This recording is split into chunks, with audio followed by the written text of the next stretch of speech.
So I think out of Dodd-Frank came a term that we live with now called qualified mortgage, and it really comes out of the anti-predatory aspects of because there was a lot of predatory lending prior to 2008. They were predators. They were going to grab your money at high interest rates. Yeah, we've talked about this, about shenanigans that some bad actors would play, and how much it costs people, financially, their houses and terrible things. So tell us about a qualified mortgage. What is a qualified mortgage? What makes it, and so forth? Yeah, so a qualified mortgage is where they essentially put in some guidelines and guardrails to say that if your borrower fits into these guidelines, this is a QM and can be sold onto the secondary market to Fannie Mae, Freddie Mac, and you will get normal compensation for that particular loan.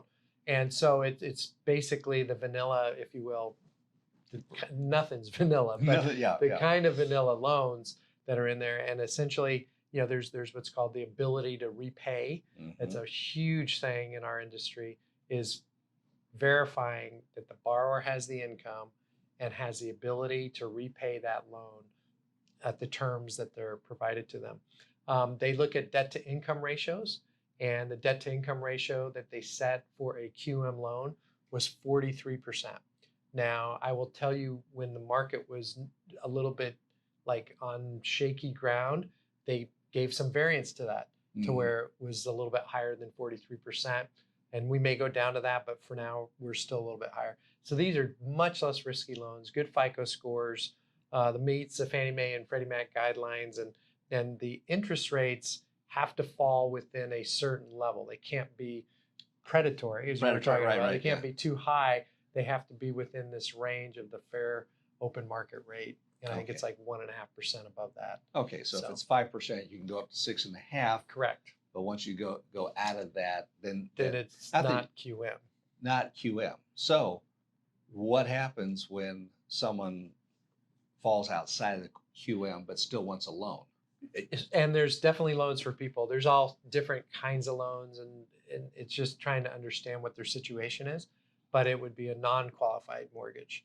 And those can have higher interest rates. They can have greater debt to income ratios. It's more of a, like, you don't fit this QM box. Well, we've got a bigger QM box.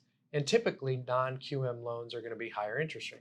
Right. So, because there's more risk associated with those rates. The more risky the borrower, the higher the interest rate is generally how it goes. So it's kind of that 80-20 rule that I'm always going back to. Those 20% that fall outside are not going to get the benefit of the homogeneous loan market, where there's it fits all of this. But don't give up, because there are loans on the outside. It's just gonna have to. You just got to work for it. Just got to work for it. Provide that information. Exactly. Yeah.